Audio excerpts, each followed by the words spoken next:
আমার ফ্যামিলিতে যে কেউ মিউজিক করছে বা মা খুব চাইছে আমি গান বাজনা করি, বাবা খুব চাইছে সাপোর্ট, সেটা কিন্তু নয়। মন থেকে ভালোবেসে কিছু করা যায় তখন অতটা ডিফিকাল্টি মনে হয় না। আমি হয়তো শিক্ষকতার সঙ্গে জড়িত বলেই আমি আরেকটা প্রফেশনকে হয়তো একটু হলেও সময় দিতে পেরেছিলাম। আমি যেহেতু নিজে বাঙালি, বাংলা গান বাজনা করতে খুব ভালোবাসি। সঙ্গীত জগৎ থেকে বইয়ের পাতা, তার অবাধ বিচরণ। আমার সাথে রয়েছে আজকে অ্যানি আহমেদ। দিদি, welcome to we spot you.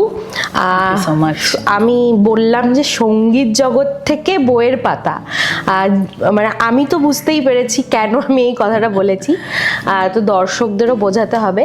সবার আগে বলো, কেমন আছো? একদম প্রথমেই বলি অনেক ধন্যবাদ তোমাকে আমাকে এখানে আমন্ত্রণের জন্য। আর এমনি সব চলছে, কাজকর্মের মধ্যে, ব্যস্ততার মধ্যে।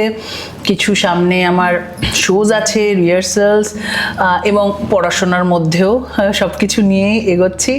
আর এই আর কি, সাথে সাথেই বইয়ের পাতা থেকে সঙ্গীত, একদিকে যেমন ম্যাথ টিচার, সাথে আবার গান, কিভাবে দুটো ব্যালেন্স হচ্ছে?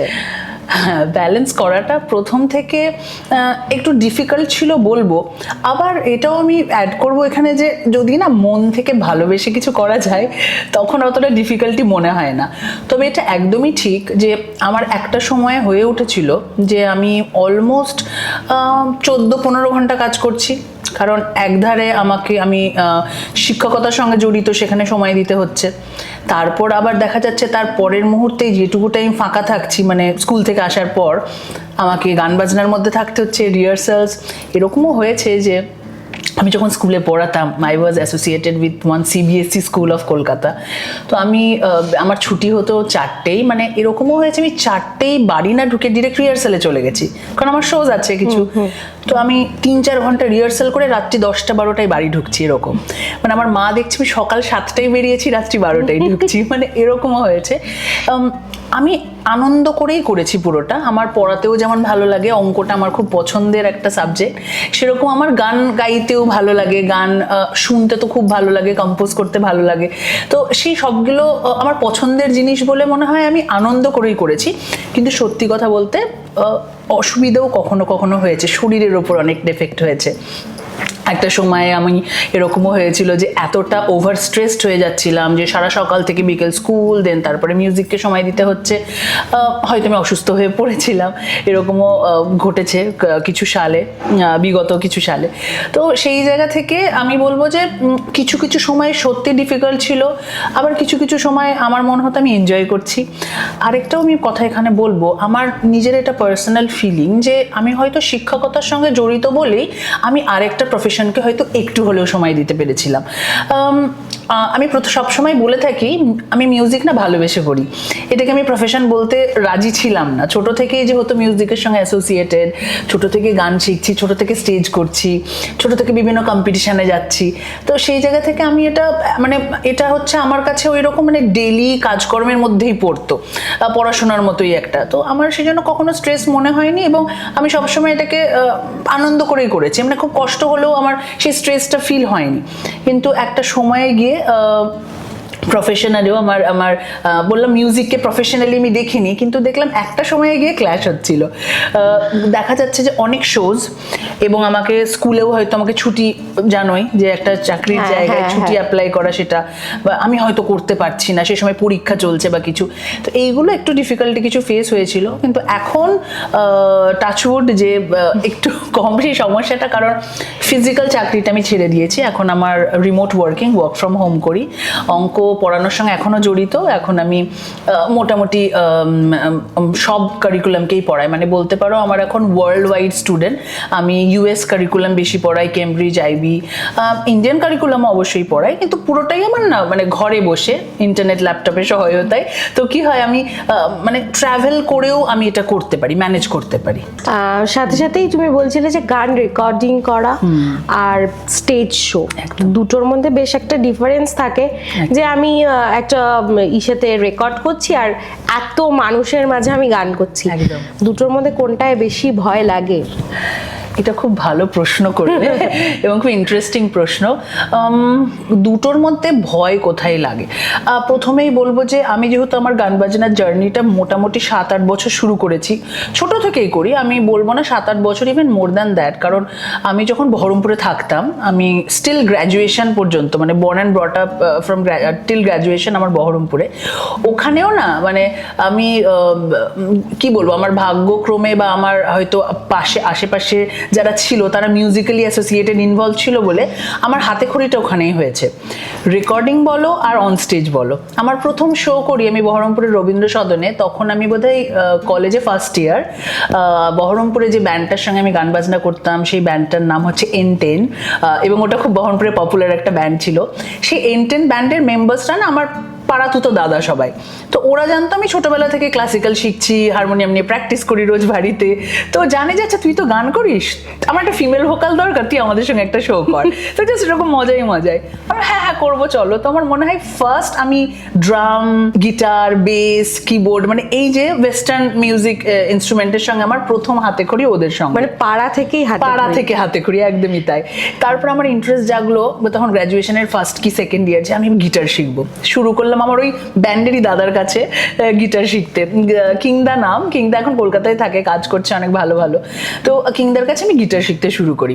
তো আমার দেখলাম আমি ক্লাসিক্যাল শিখে বড় হয়েছি, আমি রবীন্দ্রসঙ্গীত শিখেছি, নজরুল শিখেছি। মানে ছোটবেলায় হয় না বাঙালি ফ্যামিলিতে, বাবা হারমোনিয়াম কিনে দিয়েছে, মাস্টার মশাই ঠিক করে দিয়েছে, উনি এসে গান শেখাচ্ছেন।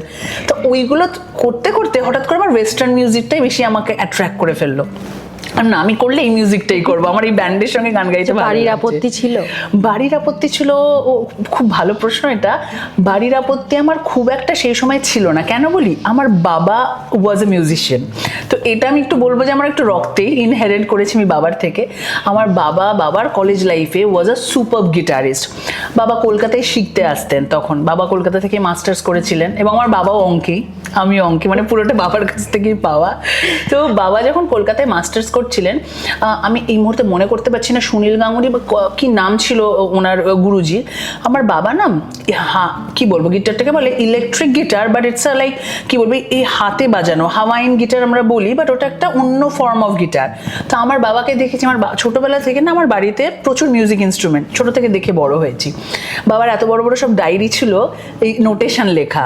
তো বাবা কলেজ লাইফে না রীতিমতো শোজ করতো, এবং আমার বাবার একটা ছোট ব্যান্ডও ছিল। তো এগুলো তো গল্প শুনে বড় হওয়া, নিজে তো দেখিনি। কিন্তু থ্যাঙ্কফুলি আমি যখন বড় হচ্ছি, আমার বাবা বহরমপুরে যখন চাকরি করছিলেন, হি ওয়াজ আ WBCS অফিসার, তো আমি বাবাকে রবীন্দ্র সদনে পারফর্ম করতে দেখেছি। কারণ কি হতো, গভর্নমেন্টের যখন কোনো একটা অনুষ্ঠান হচ্ছে, একটা সমাবেশ হচ্ছে কিছু, তো তখন বাবাকে রিকোয়েস্ট করা হতো যে তুমি তো খুব ভালো গিটার বাজাও, করো। বাবা রবীন্দ্রসঙ্গীত প্লে করতেন, মানে ওই হাওয়াইন গিটারই বলে বা ইলেকট্রিক্যাল গিটার যেটা। তো ছোটবেলা থেকে না ওই পরিসর মাহলটা বাড়িতে ছিল। কিন্তু আমার ফ্যামিলিতে যে কেউ মিউজিক করছে বা মা খুব চাইছে আমি গান বাজনা করি, বাবা খুব চাইছে সাপোর্ট, সেটা কিন্তু নয়। এটা টু বি ভেরি ফ্র্যাঙ্ক, তাদের বক্তব্য ছিল পড়াশোনা করো, চাকরি করতে হবে, ইন্ডিপেন্ডেন্ট হতে হবে। আর আমাকে তো বাবা মা ছোটবেলায় বলেছিল চাকরি বাকরি না করলে তাড়াতাড়ি বিয়ে দিয়ে দেবো, একটা ভয় ছিল, না তাহলে আমাকে পড়াশোনা করে চাকরিটা করতে হবে বাবা। তারপর সো ছোট থেকে ওটার একটা ছিল যে না, পড়াশোনা করে নিজের পায়ে দাঁড়াবো। কিন্তু মিউজিকের প্রতি ওই যে বললাম ভালোবাসা, বা হয়তো বাবার থেকে ব্যাপারটা পাওয়া, প্রচুর গান শুনেছি ছোটবেলায়, ক্যাসেট যেটা হতো, টেপ রেকর্ডার, 90s কিড আর কি। তো সেগুলো শুনে বড় হওয়া, বাবা মা প্রচুর গান বাজনা শুনতেন, আর বাবা যেহেতু মিউজিক্যালি অ্যাসোসিয়েটেড ছিলেন, তো আমাকে অনেক কিছুই আর কি পরিচয় একটু আর্লি ঘটে গেছে।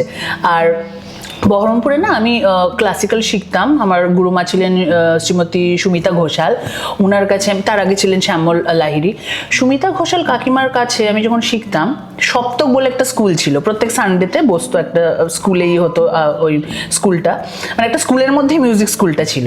তো সেখানে আমি প্রত্যেক সানডে শিখতে যেতাম, এবং আমাকে সুমিতা কাকিমা অনেক মানে আমাকে পুশ করতো যে কম্পিটিশনে যোগ দে, তুই ভালো গাস, তুই কম্পিটিশনে যা। তো এইরকম করে না আমি মুর্শিদাবাদের ডিস্ট্রিক্ট লেভেলের অনেক কম্পিটিশনে পার্টিসিপেট করতাম, এবং আমি সেকেন্ড হয়েছি, কোথাও থার্ড হয়েছি, কোথাও কিছুই হয়নি। তো আমি প্রচুর গান বাজনার মিউজিকে পার্টিসিপেট করতাম। তো সেই থেকেই আমার ধরো জার্নিটা শুরু। তবে তুমি যে কোয়েশ্চেনটা করছিলে, সরি আমি একটু ডাইভার্ট হয়ে গেলাম, আমার খুব ভালো লেগেছে কোয়েশ্চেনটা, যে স্টেজ মানে পারফরমেন্স না রেকর্ডিং। বিশ্বাস করো যে দুটোই খুব কঠিন। এবং দুটোই খুব চ্যালেঞ্জিং।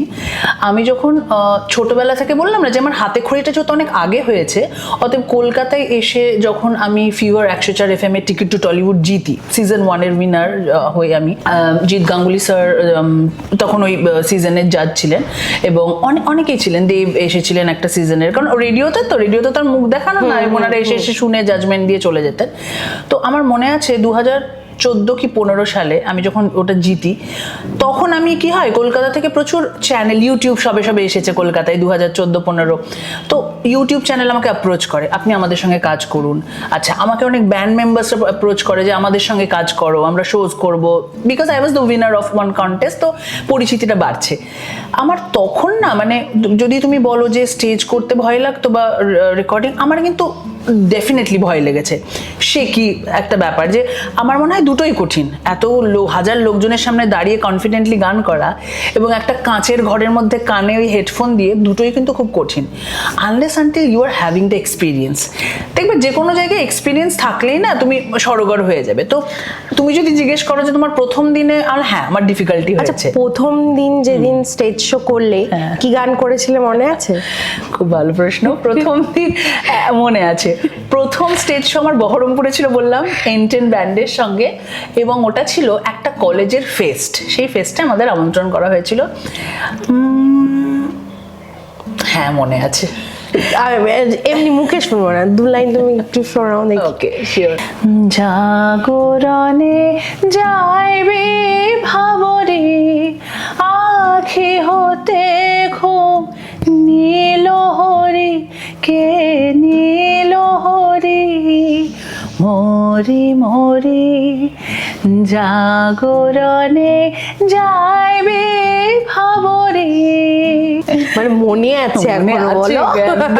মানে ওটা আমার প্রথম শো, লিটারালি আমি তখন বললাম না কলেজে ফার্স্ট ইয়ারে পড়ি, এবং সত্যি মানে খুব চ্যালেঞ্জিং এবং খুব ভয় পেয়েছিলাম জানো তো, মানে প্রথমবার এত লোকজন, স্পটলাইট, সব বাজছে ইনস্ট্রুমেন্ট, প্রচুর রিহার্সাল করতে হয় এটার জন্য মানে কনফিডেন্টলি। তবে প্রথম আমি অনেক শেকি ছিলাম, যেটা হয় আমি সত্যি ফিল করি যে দুটো প্ল্যাটফর্মেই আমার ভয় পেতাম, আমি শেকি হয়েছি, হয়তো একটু ভুল নোটস হয়েছে, রেকর্ডিংয়ে গিয়ে হয়তো অনেকটা সময় লেগেছে। কিন্তু বিশ্বাস করো এখন যখন 6-7 বছর এতটা এক্সপিরিয়েন্স করে ফেলেছি, করতে সড়গড় হয়ে গেছি, এখন সত্যি ভয় পাই না, অনেকটা কনফিডেন্ট হয়েছি কাজ করতে। এবং আমার মনে হয় recording is far more challenging than the on stage performance. তো অন স্টেজটা ঠিক আছে, কিন্তু রেকর্ডিংটা স্টিল কোথাও একটু চ্যালেঞ্জিং লাগে। সাথে তুমি বলছিলে যে বাড়ি থেকে একটা প্রেশার ছিল যে চাকরি করতে হবে, না হলে বিয়ে দিয়ে দেবে। তো এখন চাকরি করছো তুমি, আমি শুনলাম যে তোমার বাইরেও অনেক স্টুডেন্ট আছে, সেরকম বাইরে গানের অনেক ভক্ত আছে, তুমি বাইরেও শো করো, বলছিলে যে আবুধাবিতে একটা শো করেছো তুমি, দুবাইয়ে শো করেছি। কেমন এক্সপিরিয়েন্স ছিল? একদম খুব ভালো এক্সপিরিয়েন্স ছিল, কারণ আমার মনে আছে আমি আগের বছর 2022-এ 22 না 23, 22 কি 23, না 22-এ নয় 23 বা 24-এ আমি শুরু করলাম দুবাইয়ে শো করা। কারণ ওখানে একটা ব্যান্ড আছে দুবাইয়ের, একটা দ্য পার্ক স্ট্রিট ব্যান্ড বলে, ওরা আমাকে অ্যাপ্রোচ করে যে ওদের একটা ফিমেল ভোকাল লাগবে, খুব ভালো, ওরা না আমার খুব ভালো লাগে যে ইউএইর মতো জায়গায় ওরা কি সুন্দর বাংলা গান বাজনা করছে, because all the members of the Park street band they are Bengalis, তারাই ওয়েস্ট বেঙ্গলেরই মানুষজন। তো ওখানে অনেকে আছেন মিউজিশিয়ানসরা, তো আমাকে অ্যাপ্রোচ করে কারণ তারা দেখে আমি না একটু দুবাই মানে ইউএই কলকাতা ট্রাভেল করছি, বিকজ আমার ভাই ওখানে সেটেলড, আমার ফিয়ন্সে আছে ওখানে, আর আমি কিছু বিজনেসেরও চেষ্টা করছি ওখানে। তো এই সবগুলো নিয়ে সবকিছু নিয়েই আমাকে ওই পার্ক স্ট্রিট ব্যান্ড বললো যে, কারণ ওরা জানে আমি কলকাতায় কাজ করছি কিছু বছর ধরে, তো আমাকে ওখানকার ভোকালিস্ট আমাকে অ্যাপ্রোচ করলেন যে if you are staying here, তো আমাদের সঙ্গে জ্যাম করতে কি অসুবিধে, বা আমরা কয়েকটা শো করি, তো if you just join us. তো আমার খুব মজা করে আমি ওখানে, মনে আছে আগের বছর দুবাইয়ে পুজোতে শো করেছিলাম একটা দুটো, আচ্ছা এই বছর করলাম পয়লা বৈশাখে শো করলাম। এবং আমি বলি এক্সপিরিয়েন্স কেন খুব ভালো, ওখানে না কমিউনিটিগুলো বেঙ্গলি কমিউনিটিই ছিল, কারণ পুজো বুঝতেই পারছো, but I thoroughly enjoyed that. শুধু গান বাজনা না, পুজোটাও এনজয় করেছি।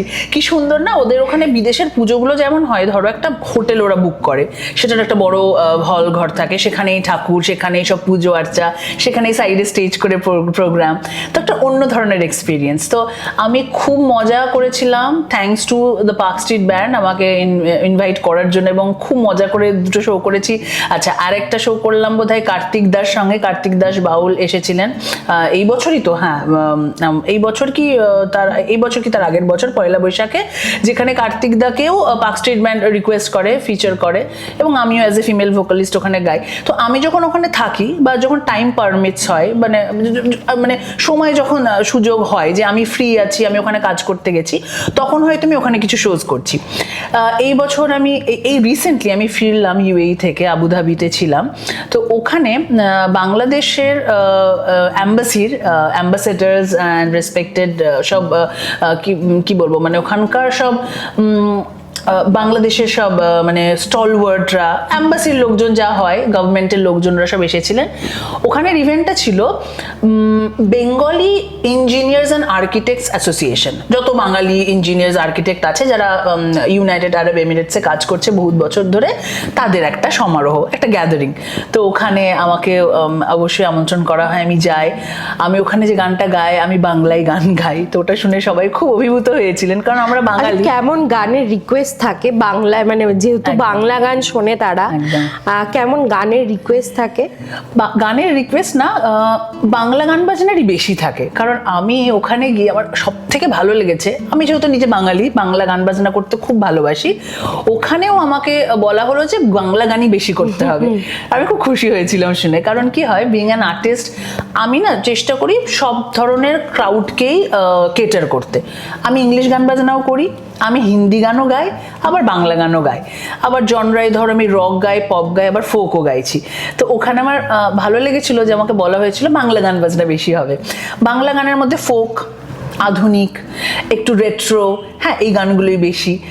তো আমি বলবো যে আমি খুব খুশি হয়েছিলাম, এবং আমার মনে আছে যে ইউএই মির্চি রেডিও চ্যানেলে যখন গোটা ব্যান্ডকে ওখানে প্রমোশনের জন্য ইনভাইট করা হলো, তো ওখানেও আর কি আমি বাংলা গানই শুনিয়ে এসেছিলাম, যদিও ওটা ছিল দুবাইয়ের মির্চি, মানে ইউএই মির্চির হচ্ছিল ইউএইর চ্যানেল, বাট স্টিল আমি বলেছিলাম আমি না বাংলায় গাইবো, মানে একটু বাংলা গানের দিকে একটু বেশি বায়াসড। একদমই তাই। তো যিনি ছিলেন গগন মুদগল, খুব পপুলার আরজি ওখানকার, উনি ইন্টারভিউটা নিয়েছিলেন আমাদের ফুল ব্যান্ডের। তো আমাকে যখন বলা হলো অ্যানি কোন গান গাইবে, বললাম যে আমি একটা ফোক ম্যাশ আপ করবো, so again it's a Bengali. তো উনি কিন্তু বুঝলেন না, হ্যাঁ উনি আমার কোনো ল্যাঙ্গুয়েজ বুঝলেন না, but he praised a lot at the end. উনি আমাকে বললেন, এখন হয়তো আছে ইনস্টাগ্রামে, যে বলছে I didn't understand anything, the language, but I love the vibe. কারণ আমরা গিটার, একটা পারকাশন নিয়ে করছিলাম ফোক, তো খুব মজা হয়েছিল একদম। ফোকের অনেক রিকোয়েস্ট ছিল, হ্যাঁ সত্যি। মানে আমি বুঝতেই পারছি যে বাংলা গানের প্রতি বেশ আমি একটু যেহেতু আমরা বাঙালি, যেহেতু আমরা সুযোগ পাবো বাংলা গান শোনাবো আর কি, ব্যাপারটা এরকম। সাথে সাথেই গান, ম্যাথ ছাড়া আর কি করা হয়? আর করা হয় বলতে আমার নিজস্ব একটা ইনস্টিটিউট আছে। অন্টারপ্রেনারশিপ ফুল আমি নিজেকে বলতে রাজি নই, কারণ যতটা সময় দেওয়া উচিত ব্যবসায় সেটা দিতে পারছি না। বাট আমি একটা অনলাইন এডুকেশন প্ল্যাটফর্ম রান করি, যার নাম হচ্ছে এম স্কোয়ার এডুকেশন। এত বছর শিক্ষকতার সঙ্গে থাকার জন্য আমার মনে হয়েছে যে আমি লাস্ট 3-4 বছরে 2022-এ আমি ফিজিক্যাল চাকরি মানে স্কুলের চাকরিটা ছাড়ি, এবং তখন থেকে আমি অনলাইন এডুকেশনের সঙ্গে যুক্ত, এডটেকের সঙ্গে। তো আমার 2-3 বছরে যে একটা এক্সপিরিয়েন্স হয়ে গেছে, সেটা এক্সপিরিয়েন্সটা গ্যাদার করে আমি নিজের একটা ইনস্টিটিউট খুলেছি, যেখানে আমার ইনস্টিটিউটে স্পেশালি সায়েন্স কেটার করা হয় 5 to গ্র্যাজুয়েশন, মাস্টার্স, বিটেক, মানে পুরো আপ টু সিনিয়র ক্লাস। আমার ইনস্টিটিউটে পড়ানো হয় তোমার ফিজিক্স, কেমিস্ট্রি, ম্যাথ, বায়ো এগুলো, আর ইংলিশটা আছে, কমিউনিকেটিভ ইংলিশ আছে, স্পোকেন ইংলিশ আছে, যেগুলো তোমার স্কিল বেসড সাবজেক্ট হয়। কিছু স্কিল বেসড সাবজেক্ট আরও পড়াই, যেটা হচ্ছে আমরা আইসেক্ট বলে একটা সংস্থার সঙ্গে আমরা একসঙ্গে কাজ করছি যৌথভাবে। তো ন্যাশনাল স্কিল ডেভেলপমেন্ট সবাই আমরা জানি, ওদের কিছু কোর্সেস আমরা পড়াই। তো এইভাবে না একটা অনলাইন প্ল্যাটফর্ম, এডুকেশন প্ল্যাটফর্ম আমি রান করি। করছি, যেখানে আমার হোল ওয়ার্ল্ড ওয়াইড কিছু স্টুডেন্ট আছে। যেমন আমার একটা স্টুডেন্ট আছে হায়দ্রাবাদের, একজন দিল্লির, আচ্ছা প্রফেশনাল স্টুডেন্ট আছে লন্ডনের একজন আছেন, যিনি আমার কাছে আমার ইনস্টিটিউটে পাইথনের ক্লাস করে। মানে ওই যে বললাম প্রফেশনাল স্কিল বেসডও আমরা পড়াই। তো আমি কিছু টিচার হায়ার করেছি মানে দে আর অল মাই ফ্রেন্ডস। এত বছর শিক্ষকতার সঙ্গে যুক্ত থাকার জন্য দে আর অল মাই কালিগস, বন্ধু বান্ধব। 3-4 জন আমরা একসঙ্গে সংস্থাটাতে পড়াচ্ছি। আমি ম্যাথসটাই দেখি, একজন ইংলিশ পড়ায়, একজন কম্পিউটার পড়ায়, একজন আচ্ছা সায়েন্স। সো এইরকম আমি একটা নিজস্ব প্ল্যাটফর্ম চালাচ্ছি। বিজনেস অবশ্যই বলা যেতে পারে, because I am earning something from that online education platform. আর চাইছি এটাকে যেন একটু এখন ব্রডার ওয়েতে। তো আমি চাইছি এটাকে একটু মানে বাইরে নিয়ে যাওয়ার জন্য ব্যাপারটাকে। আবার ধরো যে শুধু এটা না, আমি মিউজিকেরও কিছু একটা করতে চাইছি, একটা ইনস্টিটিউট বা এরকম কিছু। তো পাশাপাশি তুমি বলছিলে যে তোমার একটা ব্যান্ড আছে। আমার ব্যান্ড আছে, রাইট। তো ব্যান্ডের মধ্যে আমার সব থেকে বেশি আকর্ষণীয় যেটা লেগেছে যে ব্যান্ডে সবাই নাকি মহিলা। আচ্ছা, এইটা আমি বলি। আমার ব্যান্ড আছে, আমার ব্যান্ডের নাম হচ্ছে অ্যানিজ অ্যানথেম, যেটা একদম রিসেন্টলি আমি ফর্ম করেছি। কিন্তু এই যে মহিলা ব্যান্ডের কথা তুমি জিজ্ঞেস করছো, মহিলা ব্যান্ডটা এখনো পর্যন্ত না আমি ফর্ম করে উঠিনি, বাট একটা চমক আসছে। এই পুরো মহিলা ব্যান্ডকে নিয়ে আমার একটা গান আসছে। তো এইটা হচ্ছে of course it's a female band, but এখনো আমি ওই ফিমেল ব্যান্ডের সঙ্গে না এখনো প্রফেশনালি শো করতে শুরু করিনি। পুরো ফিমেল ব্যান্ডটাকে নিয়ে, যেখানে female keyboardist, female guitarist, female bassist and female হচ্ছে ড্রামার, আমরা সবাই মিলে একটা গান উপহার দিতে চলেছি আমার শ্রোতা বন্ধুদের সবাইকে। আশা করছি সবার ভালো লাগবে, এবং সত্যি গানটা যদি সবার ভালো লাগে তাহলে এই আর কি, আমরা তাহলে শোজও করবো। আমরা কথা বলতে বলতে একটু বেশি গভীর আলোচনায় চলে গেছিলাম। আর আলোচনাটাকে তো লাইট করতেই হবে, কারণ অ্যানিদি যেহেতু আছে। আমরা বেশ অনেকটা কিন্তু ইনফরমেশন দিয়ে ফেলেছি। কি কি শো আসছে না আসছে সেগুলো তো আপনারা সামনে থেকে দেখবেন আমি জানি, কিন্তু তুমি যেহেতু গান করো, আমি তো এমনি এমনি তোমায় ছেড়ে দেবো না, যেহেতু আমরা গভীর একটা আলোচনায় চলে গেছিলাম। তোমার পছন্দের একটা গান দিয়েই আমরা আমাদের ইন্টারভিউটা আজকে শেষ করব। আমি না, আমার রেট্রো গান বাজনা খুব ভালো লাগে। মানে আমার full of retro person, Bangla Hindi সবসময় রেট্রো গান বাজনা করতে ভালোবাসি। এখন যেটা মনে পড়ছে, আমার ঠিক আপকামিং একটা শো এর জন্য কালকে রিহার্সাল করছিলাম, সেটাই ছোট্ট করে শোনায়। মেরে সোনা রে সোনা রে সোনা রে दे दूंगी जान जुदा मत होना रे, मैंने तुझे जरा देर में जाना, हुआ कसूर खफा मत होना रे, मैंने तुझे जरा देर में जाना, हुआ कसूर खफा मत होना रे, ओ मेरे सोना रे सोना रे सोना। থ্যাংক ইউ অ্যানিদি আমাদেরকে এতটা টাইম দেওয়ার জন্য। আর সাথে সাথেই তোমার আপকামিং যে শোগুলো আসছে তার জন্য অল দ্য বেস্ট। আর সাথে সাথে তোমার যা প্রজেক্ট আসছে তার জন্য কংগ্রাচুলেশনস। এইভাবেই আমাদের সাথে আবার আড্ডা দিতে আসতে হবে, আর এরকম আরও ভিডিও দেখার জন্য চোখ রাখতে হবে উই স্পট ইউতে। Thank you so very much, we spot you. Suchi, তোমাকে আমি সুচি বলেই চিনি এতদিন ধরে, আমাকে এখানে আমন্ত্রণে জানানোর জন্য। এবং আমি খুব খুব খুশি, আজকে অনেক দিন পর ওর সঙ্গে আড্ডা হলো, দেখা হলো ইভেন। আর হ্যাঁ, তোমরা অবশ্যই আমার সামনের ইভেন্টসগুলোতে এসো, রিলিজিং একটা ইভেন্ট হবে নতুন গানে, সেটাতে এসো আর কি। আর thank you everyone, thank you so much.